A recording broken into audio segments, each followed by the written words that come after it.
Okay. तर आजच्या क्लासमध्ये आपण हे बघणार आहोत, की 95% आपल्याला कसे मिळवता येतील, ते पण रोज 12 घंटे अभ्यास न करता.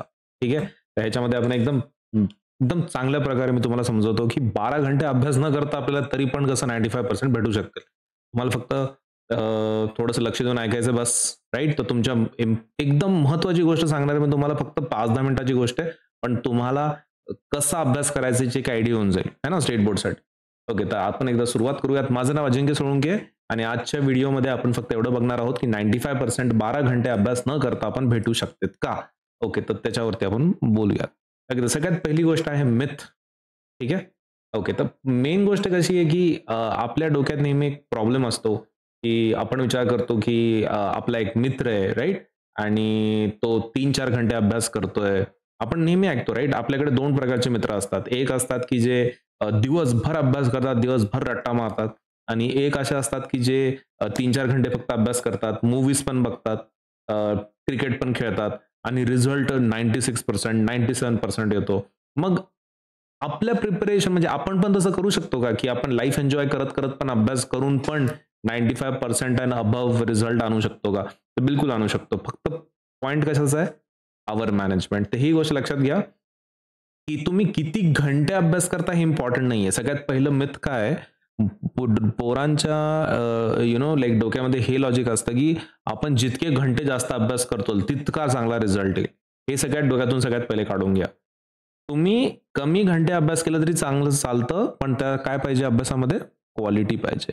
तर ही गोष्ट लक्षात ठेवायची, की क्वालिटी शिवाय तुम्ही कितीही घंटे अभ्यास केला तरी त्यांनी काही फरक पडत नाही. तर सगळ्यात पहिले काय लक्षात ठेवायचं आहे? Hour versus quality.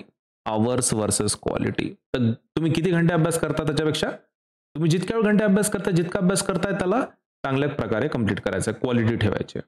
नंतर आहे स्मार्ट स्टडी फॉर्म्युला. ठीक आहे, स्मार्ट स्टडी फॉर्म्युला हे पण पाहिजे, राइट? आता एक गोष्ट लक्षात घ्या, की जेव्हा पण तुम्ही अभ्यास करता, ठीक आहे?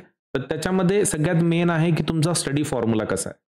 तुम्ही फ्लो कसा ठेवता? तुम्ही डायरेक्ट क्वेशन प्रॅक्टिस करता का नोट्स आणि त्याच्यानंतर अभ्यास करता? ह्या 2-3 गोष्टी आहेत. तुम्हाला काय करायचंय? सगळ्यात पहिले नोट्स पाठ करून घ्यायचे आहेत. कुठलाही टॉपिकचं तुम्ही प्रिपेअर करतायत, सायन्सचा असो की कुठलाही असो. तुम्हाला सगळ्यात पहिले त्याचे नोट्स अभ्यास करून घ्यायचे आहेत, पाठ करून घ्यायचे आहेत. मग क्वेशन प्रॅक्टिस खूप सिंपल होऊन जाते. कारण की बघा, परीक्षेच्या पूर्वी पण तुम्ही काय करता? नोट्सच पाठ करता, डेफिनेशन्स पाठ करता, है ना? कारण सगळे क्वेशन तर पाठ करू शकत नाहीत तुम्ही. इतके सारे क्वेशन्स असतात, तितके क्वेशन पाठ कसं करणार, राइट? तर मग त्यासाठी तुम्हाला काय करायचं सगळ्यात पहिले तुम्ही ह्याच्यावरती फोकस ठेवा तुमचा, की नोट्स पाठ करायचे आणि मग क्वेशन प्रॅक्टिसवर जायचं. ठीक आहे. क्वेशन प्रॅक्टिस कधी पण पहिले सुरुवात नाही करायची. पहिले नोट्स पाठ करायचे. टॉपिक शिकवला टीचरनी, की सगळ्यात पहिले काय करायचं नोट्स पाठ करून घ्यायचे आणि मग क्वेशन प्रॅक्टिस करायची. त्याला म्हणतात आपण त्याला स्मार्ट फॉर्म्युला. नंतर आहे हाय वेटेज टॉपिक्स. आता ह्याच्यामध्ये काय करायचं तुम्हाला? खूप वेळेस तुमच्या डोक्यामध्ये हे असेल, की आपण सगळ्या टॉपिक्सला इक्वली अभ्यास करू, हे करू. पण परीक्षेत तसं होत नाही ना. कधी-कधी काही टॉपिक्सला जास्त वेटेज असतं, काही टॉपिक्सला कमी वेटेज असतं. तर तुमचे जे हाय वेटेज टॉपिक्स आहेत, त्याला थोडंसं जास्त वेळ द्यावा लागेल तुम्हाला. आहे ना? कॉमन सेन्सची गोष्ट आहे. जे टॉपिक जास्त मार्कासाठी येणार आहे, त्याला थोडा जास्त टाईम द्यायचा आहे आणि जे कमी मार्कासाठी येणार त्याला कमी टाईम द्यायचा आहे. सिंपल. आहे ना? तर हाय वेटेज टॉपिक्सला तुम्हाला जास्त वेळ द्यायचा आहे. हे तुम्हाला लक्षात ठेवायचं. कारण की आपल्याला मार्क चांगले पाहिजेत, बरोबर? तर चांगले मार्क जर पाहिजेत, तर मग हाय वेटेज टॉपिक्सला तुम्हाला थोडंसं फोकस ठेवावं लागेल. कारण की सगळ्या टॉपिक्सला सेम वेटेज नसतं. पुढची गोष्ट आहे active recall and past papers. आता ह्याच्यामध्ये एक गोष्ट काय होते माहिती का? जेव्हा पोरं रिव्हिजन करतात ना, मुलं जेव्हा रिव्हिजन करतात, तर रिव्हिजन कशी करतात ते? एक पुस्तक घेतात, ओपन करतात, त्याच्यात बघतात की हां, ठीक आहे, हे येतं मला, हे येतं मला, हे पण येतं, हे पण येतं. बंद करून टाकतात, ठेवून देतात. त्याला रिव्हिजन नाही म्हणत. आणि रिव्हिजन कधी करतात माहिती आहे का? एक्झामच्या पूर्वी. एक्झामच्या पूर्वी मग थोडंफार सिरियसली बघतात, पण त्याच्यामध्ये पण तेच प्रॉब्लेम येतो. ते विचार करतात की ठीक आहे, हे येतं, हे येतं, मी कशाला वाचू? आणि जेव्हा परीक्षा सुरू होते, उत्तर लिहायची वेळ येते, तेव्हा काहीच आठवत नाही. हे तुमच्यासोबत झालं असेल. विचार करा एकदा तुमच्यासोबत असं झालंय, की तुम्हाला असं वाटलं, की हां, तुम्ही ते पाठ केलंय, पण परीक्षेमध्ये कंप्लीटली ब्लँक आहे त्या टॉपिक बाबतीत. काहीच लक्षात येईना. डेफिनेशन येईना, वर्ड्स काय लिहायचे ते लक्षात येईना. फक्त माहिती का असा काहीतरी टॉपिक आहे. पण काहीच लिहिता येईना. ओके, तर हे कशामुळे होतं? कारण तुम्ही ॲक्टिव्ह रिकॉल प्रॅक्टिस नाही केली आहे. तुम्ही जे नोट्स पाठ केलेत ना, तुम्ही ते लिहून बघा. तुम्ही ते लिहून बघा. त्याला म्हणतात ॲक्टिव्ह रिकॉल.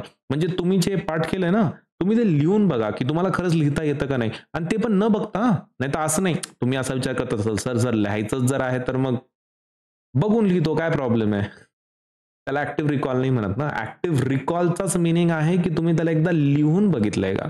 ओके, तर तो एकदा लिहून बघायचं तुम्हाला, जेणेकरून मग तुम्हाला एक आयडिया येईल, की ते टॉपिक तुम्हाला खरंच लक्षात राहतो का नाही आणि तुम्हाला पास्ट पेपर्सला पण बघायचं.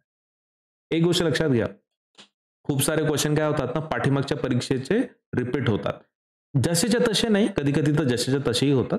पण मेन काय आहे, त्याचा फॉर्मॅट कॉपी होतो. म्हणजे ते कोणत्या गोष्टीवर फोकस करतात, कशाप्रकारे तो प्रश्न विचारतात, ही गोष्ट कॉपी होते. म्हणजे परीक्षा टू परीक्षा तो फॉर्मॅट कॉपी होतो. तर त्याच्यामुळे काय करायचं तुम्हाला, पास्ट पेपर्सचा प्रॅक्टिस नक्की ठेवायचा आहे. तुम्ही जर फक्त पुस्तकाच्या पाठीमागचे प्रश्न सॉल्व्ह केले आणि पाठीमागच्या पेपर्सचे बघितले नाही, हे पाठीमागच्या एक्झाम्समधले, तुम्हाला आयडियाच नाही येणार टॉपिक कसा आहे. त्याच्यामुळे ॲक्टिव्ह रिकॉल म्हणजे काय? रायटिंग प्रॅक्टिस पाहिजे तुमची, नेहमी नोट्सची वगैरे आणि पास्ट पेपर्सची प्रॅक्टिस पाहिजे, की पाठीमागचे क्वेश्चन्स कसे आहेत. आता मेन आहे टाईम ब्लॉकिंग. टाईम ब्लॉकिंग हे खूप इम्पॉर्टंट आहे. म्हणजे आता कसं होतं ना, मी तुम्हाला एक सांगतो. सपोज तुम्हाला जेवणाचा टाईम तुमचा संध्याकाळचा 7:30 ते 8 आहे. किती आहे जेवणाचा टाईम? 7:30 ते 8. तुमच्या डोक्यात ते एवढं फिट असतं. सपोज काहीही टाईम असो तुमच्याकडे 8 ते 8:30 असो, 7:30 ते 8 असो, 7:45 ते 8:15 असो, काही टाईम असो जेवणाचा तुमचा. पण ते डोक्यात एवढं बसतं आपल्या, की भाई ह्या टाईमला आपल्याला जेवायचं आहे. इतकं डोक्यात आपल्या फिट बसतं ना, की आपण त्या टाईममध्ये दुसरं काहीच नाही करू शकत. सपोज 7:30 ते 8चा आपला डिनर टाईम आहे. जेवणाचा टाईम आहे रात्रीचा. आपल्या डोक्यातनं दुसरं काहीच घुसत नाही. त्या 7:30 ते 8 पर्यंत आपण एकच विचार करतो आणि ते आहे, आपल्याला जेवण करायचंय. अभ्यासच सुचत नाही, काहीच सुचत नाही. कशामुळे? कारण की आपण ते डेडिकेटेड टाईम दिलाय ना. डेडिकेटेड टाईम दिलाय जेवणासाठी. आता तुम्हाला नाही वाटत का, की जेवण इम्पोर्टंट आहे, त्याला डेडिकेटेड टाईम मिळतं. अभ्यासही तेवढाच इम्पोर्टंट आहे. कारण तुम्ही विद्यार्थी आहात, तुम्ही स्टुडंट्स आहात. आता स्टुडंट्सला मेन लाईफमध्ये गोल काय असतो? की चांगले मार्क पाहिजेत परीक्षेमध्ये, है ना? शाळेमधला रिझल्ट चांगला पाहिजे आपला. मग त्यासाठी काय करावं लागेल? तुम्हाला टाईम ब्लॉक करून ठेवावा लागेल. म्हणजे थोडक्यात डेडिकेटेड अवर्स तुमचे पाहिजेत अभ्यासाचे. असं नाही, की बाबा जो फ्री टाईम भेटेल त्याच्यामध्ये मी अभ्यास करेल. नाही, तसं नाही, तसं नाही. डेडिकेटेड अवर्स पाहिजे. तुम्हाला कारण 12 घंटे नाही बसायचं ना. तर तुम्हाला काय करायचं स्मार्ट प्लॅनिंग करावं लागेल. पर्टिक्युलर घंटेच तुम्हाला द्यावे लागतील. तुम्ही जर पूर्ण दिवसभर अभ्यास करत राहताल, मग तुम्हाला टाईमच नाही भेटणार. मग तुम्ही पुन्हा रडणार शेवटी, की "सर मला क्रिकेटला टाईम नाही भेटतोय. सर मला मूव्ही बघायला टाईम नाही भेटतोय. सर मला मित्रांसोबत फिरता येत नाहीये." मग हे प्रॉब्लेम कोणी क्रिएट केले? तुम्हीच क्रिएट केले ना. कारण की तुम्ही ब्लॉक ठेवलाच नाही, की बाबा इतक्याच्यात मी अभ्यास करणार, इतक्याच्यात मी एंटरटेनमेंट करणार. तर तुम्हाला कसं पाहिजे? एक डेडिकेटेड अवर्स पाहिजे. ह्या घंट्यांमध्ये मी हे करणार, ह्या घंट्यांमध्ये मी हे करणार. म्हणजे तुमचा अभ्यासाचा टाईम कसा पाहिजे? एकदम ब्लॉक्ड पाहिजे. तितक्या ह्याच्यात तेवढं करायचं. नंतर आहे राइट, डोंट जस्ट रीड. हे खूप इम्पोर्टंट आहे. कसं होतं माहिती आहे का? मी तुम्हाला आता सांगितलं ना थोड्या वेळापूर्वी. आपल्या डोक्यामध्ये ना ते आपण पाठ करून ठेवतो नोट्स वगैरे आणि लिहिताना ना खूप साऱ्या गोष्टी आठवत नाहीत. खूप साऱ्या गोष्टी आठवत नाहीत. कधी-कधी फॉर्म्युला आठवत नाही, कधी-कधी त्याला कसं लिहायचं हे आठवत नाही, कधी-कधी कॅल्क्युलेशन चुकतात, कधी-कधी केमिकल रिएक्शनचे फॉर्म्युला आठवत नाही. आता एक सिंपल सांगतो. कधी-कधी आता फॉर्म्युला लिहितोय आपण सपोज मॅग्नेशियम ऑक्साईडचा. ठीक आहे. तर मॅग्नेशियम ऑक्साईडमध्ये MgO आहे का MgO2 आहे का Mg2O आहे का Mg2O2 आहे? खूप, खूप, खूप इश्यू येतो. कारण आपण काय पाठ ठेवलंय? Magnesium oxide. फॉर्म्युला तर पाठ ठेवलाच नाहीये. आपण काय पाठ ठेवलंय? Word magnesium oxide. काहीच आठवत नाही.